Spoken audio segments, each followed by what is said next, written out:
A maternidade é uma das experiências mais transformadoras na vida e, ao mesmo tempo, pouco se fala do custo que essa transformação traz, o custo da identidade. Neste episódio de Pensar com o Coração, vamos falar sobre ser mãe e sobre não se perder de si própria.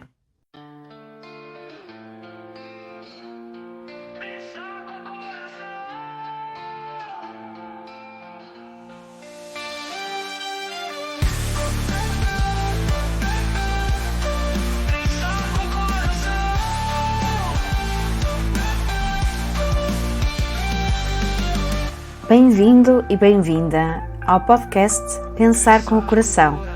O meu nome é Lili Andrade, eu sou psicóloga clínica e estarei consigo neste podcast para descomplicar a psicologia, explorarmos as profundezas da mente, descobrirmos novas perspectivas e cultivar o bem-estar. Vamos a isso? Há uma cena que muitas mães reconhecem. Está à noite, o bebê já adormeceu, a casa está em silêncio e está sentada ou deitada de olhos abertos, sem conseguir dormir e a pensar: quem é que eu era depois disto? Não se trata de uma pergunta existencialista, filosófica, é uma pergunta real que dói de uma forma acentuada e dói porque, ao mesmo tempo que aquela mulher ama aquela criança e aquela criança é a melhor coisa que já lhe aconteceu na vida, também sente que uma parte de si ficou algures no caminho. Aquela pessoa que conhecia, com os seus gostos, com os seus projetos, os seus ritmos, as suas amizades, até mesmo a sua forma de estar no mundo, essa pessoa parece ter saído de casa sem um aviso. Neste episódio de Pensar com o Coração vamos falar sobre isso. Vamos falar sobre a transição para a maternidade, um termo que em inglês é utilizado como matrescence, um conceito da psicologia que muda a forma como entendemos então esta transição. Vamos falar sobre perda de identidade, sobre culpa, sobre ambivalência emocional. E vamos falar também sobre a forma como as experiências que vivemos na nossa infância podem moldar a forma como nós vivemos a maternidade. E vamos, acima de tudo, falar sobre como é possível ser mãe e continuar a ser você mesma. Não são coisas opostas, mesmo que por vezes possam parecer. Então vamos falar sobre a transição para a maternidade. Este conceito que em português não temos assim uma tradução direta, que eu posso dizer matrescência, em inglês é matrescence, e a palavra foi criada aqui pela antropóloga Dana Raphael e absorvida aqui na psicologia. E a ideia central é esta: tornar-se mãe é um processo de desenvolvimento, à semelhança, por exemplo, de como é a adolescência. E vamos pensar nisso por um bocadinho. Quando nós falamos de adolescência, aceitamos que o corpo muda, que as emoções ficam à flor da pele, que a identidade está em reconstrução, que há um conflito interno e que tudo isso é normal. É esperado, estudamos e preparamos-nos para esta fase. A maternidade provoca uma transformação de magnitude semelhante. A diferença é que é passada em silêncio, sem rituais, sem que se diga à nova mãe: vais sentir que perdeste a noção de quem és. Não é um sinal de fraqueza, não tens um problema sério, faz parte deste desenvolvimento e desta transição. A investigação de Orchard e colaboradores de 2023, publicada na revista Trends in Cognitive Sciences, descreve matrescence como um verdadeiro período neurocognitivo de desenvolvimento, uma fase sensível em que o cérebro é remodelado. As flutuações hormonais da gravidez e do pós-parto desencadeiam aqui uma neuroplasticidade significativa. A estrutura do cérebro muda e a forma como processamos a informação, as emoções, as relações sociais, tudo se reorganiza. E tal como na adolescência, esta reorganização tem um custo temporário e um benefício a longo prazo. O custo pode sentir-se como confusão, desorientação, a sensação de não me estou a reconhecer. O benefício é que o cérebro materno se torna mais capaz, mais resiliente, até com mais reservas cognitivas ao longo da vida. Mas vamos primeiro olhar para aquilo que se perde ou parece perder-se com este processo. Quando as mães descrevem a experiência de se tornarem mães, uma das coisas que surge com mais frequência é a sensação de perda. Não a perda do filho, porque isso é um ganho, não é? Mas a perda de si próprias. Um estudo qualitativo de Lauren e colaboradores, publicado em 2024, acompanhou mães pela primeira vez e identificou algo muito simples, muito claro. A experiência de se tornar mãe é vivida como uma oscilação entre dois estados. Por um lado, temos a alegria, a maravilha, a expectativa de uma nova vida em família. Por outro, a sensação de uma perda de identidade, da identidade prévia, ou seja, da identidade da vida que existia antes. E esse vai e vem não é patológico, é uma experiência normal desta matrescência, vamos chamar assim. Mas há algo que este tema revela que vai ainda mais fundo. Num estudo holandês, publicado também em 2024 no Maternal and Child Health Journal, vou tentar pronunciar aqui os nomes dos autores, Mathiessen, Dirks e Van Beckel, que analisou esse estudo 465 mães pela primeira vez e chegou a uma conclusão, que as experiências adversas na infância, e que nós chamamos de ACEs, portanto Adverse Child Experiences, e que incluem situações de humilhação, de negligência, falta de atenção, maus tratos físicos, abuso, and so on, estavam associadas às dimensões de adaptação à maternidade. Quanto mais frequentes essas experiências adversas tinham existido no passado, mais preocupações a mãe tinha no presente, quer em relação ao filho, quer em relação a si própria como mãe. Isto é muito importante, porque há mães, ou as mães, não é, que chegam à maternidade carregando histórias, não é? Todas as mães carregam histórias, mas há mães que carregam histórias difíceis, histórias de infância onde não se sentiram suficientemente vistas, protegidas e amadas. E essa história não desaparece quando nasce um filho, pelo contrário, a maternidade pode trazer tudo isso à superfície de formas inesperadas e muitas vezes incompreendidas. E é importante termos clareza disso para nomearmos, porque esse é o primeiro passo para nós compreendermos. E se eventualmente se reconhece nessa descrição, não se trata de não ser forte o suficiente, de ser frágil, são feridas antigas que carecem de cuidado, de atenção e não de julgamento. Este mesmo estudo revelou que é algo importante, que é entre as diferentes fontes de suporte, portanto, se nós pensarmos em alguém que tem experiências adversas na infância, enquanto mãe, vai ter também alguma dificuldade em confiar, por exemplo, nas suas próprias figuras parentais, neste caso os avós do seu filho, não é? Por exemplo. E então, este estudo demonstrou que o apoio de amigas mostrou-se associado a menos preocupações com a identidade e com a capacidade de gerir a nova vida. Mas estas amigas têm que ser amigas apoiantes, não julgadoras.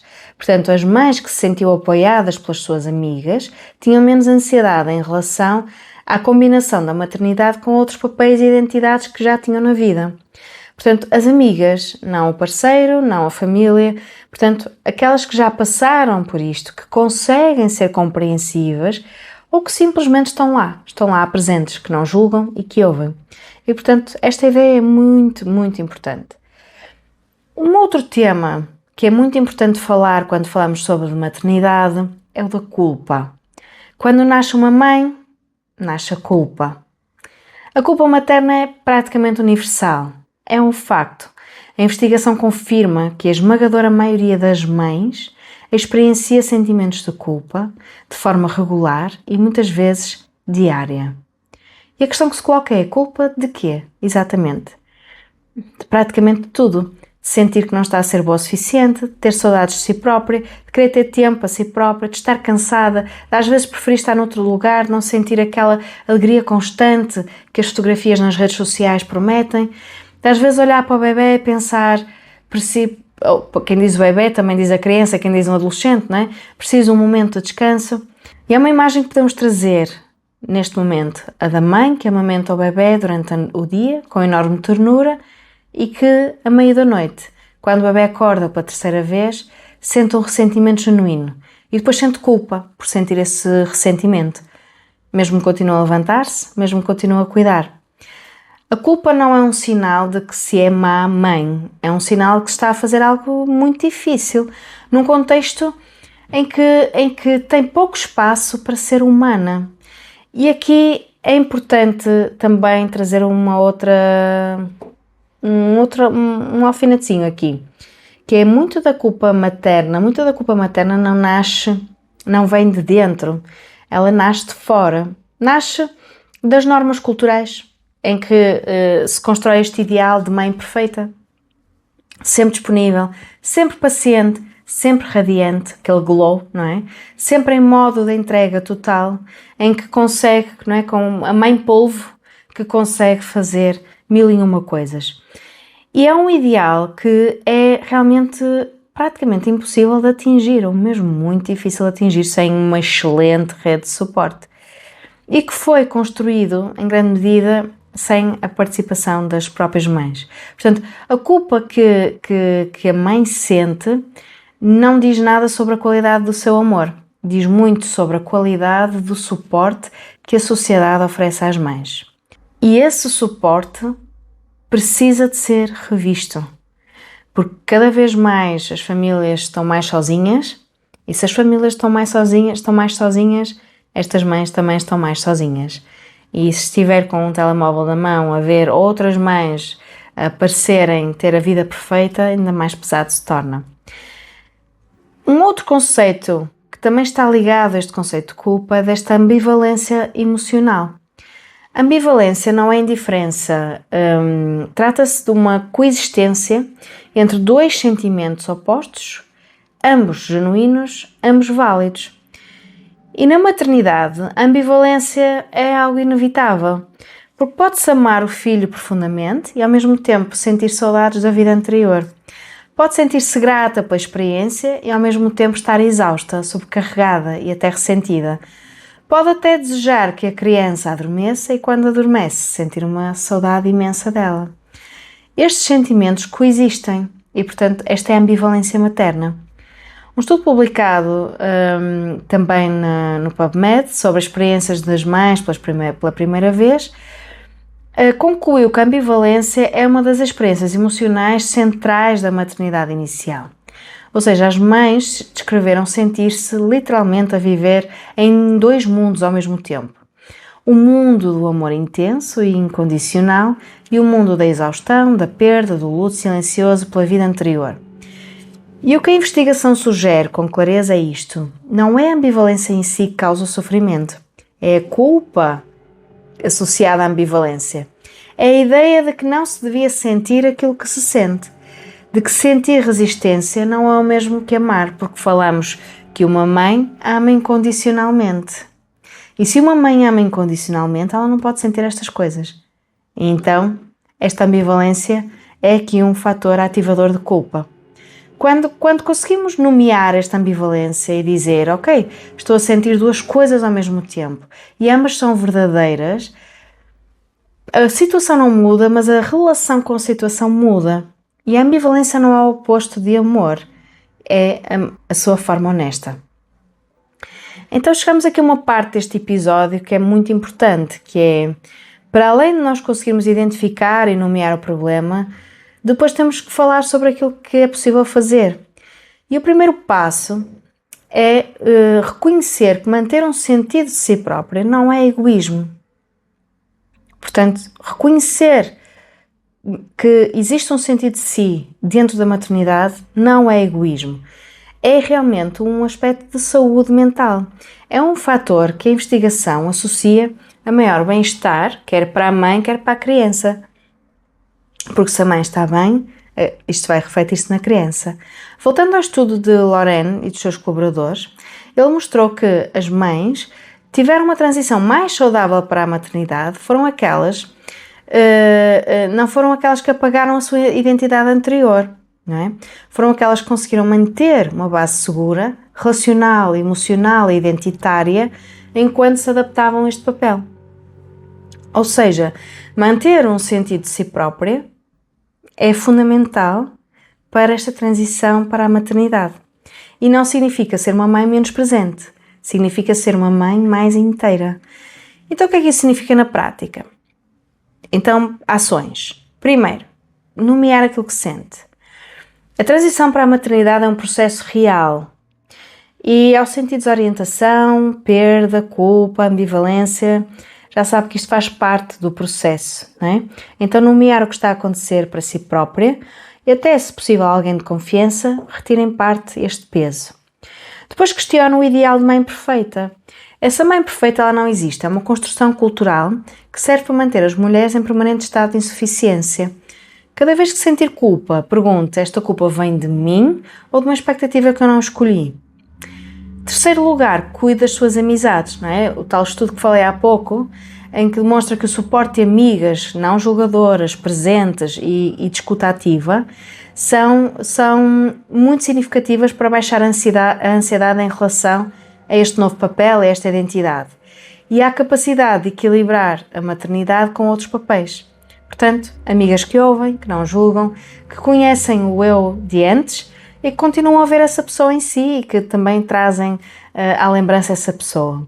Invista nessas relações, mesmo que seja difícil. Algum jeito vai ser possível dar. Mantenha pelo menos um fio de ligação à pessoa que era antes. Não precisa de ser algo assim grandioso, pode ser uma atividade, um interesse, uma forma de passar meia hora da semana simplesmente ser você mesma, não a mãe de alguém, não a companheira, não a responsável por alguma coisa. Só quem é, só a pessoa que é, a Maria ou a Joaquina, etc. A investigação sugere que a continuidade identitária tem um papel protetor real na saúde materna, na saúde mental. Se a infância foi difícil, porque carregamos a história e a maternidade ativa muitos gatilhos dentro de nós, preste atenção a si própria nesta fase. A maternidade pode despertar memórias difíceis, como falei, feridas, mas não significa que vai repetir os erros do passado. E, portanto, é até uma oportunidade de recomeço, de fazer diferente. Mas este processo merece acompanhamento, merece suporte com alguém de confiança ou então com um profissional de saúde. Não o faça completamente sozinha. Depois, tratar a ambivalência como informação e não como uma acusação. Quando sente resistência, quando sente que quer escapar por um momento, o que é que isso quer dizer? Se calhar precisa de descanso, precisa de delegar alguém um pouco para poder recuperar energia. Pode indicar que há necessidades que não estão satisfeitas. Às vezes dizermos apenas a nós próprios, sermos autocompassivas, isto é muito difícil, eu estou a fazer o melhor que posso. São mensagens que podem também ser úteis. Então, este episódio, neste episódio o que eu gostaria que ficasse é que a maternidade não é o fim de quem a mulher é uma expansão. E, portanto, é uma expansão que permite desenvolvimento de capacidades emocionais, cognitivas, que até que não existiam antes, como maior flexibilidade, maior reserva cognitiva, maior capacidade de gerir complexidade. O cérebro materno não perde, ele reorganiza-se, não é? E traz benefícios reais e duradouros. E a pessoa que era antes da maternidade, ela não morreu, ela está dentro de si. Ela mudou a forma, ganhou novas camadas, aprendeu coisas que podia não ter aprendido de maneira, não é? De outra forma. E então, com compaixão por si própria, com suporte, com o tempo, deixe que o processo aconteça e deixe que o seu eu possa continuar a emergir para além do seu eu mãe.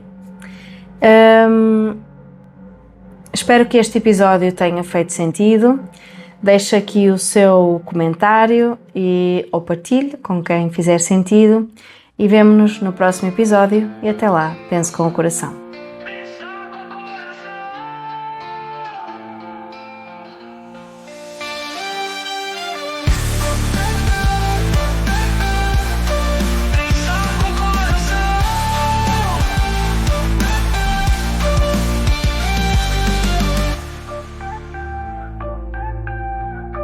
Pensar com o coração.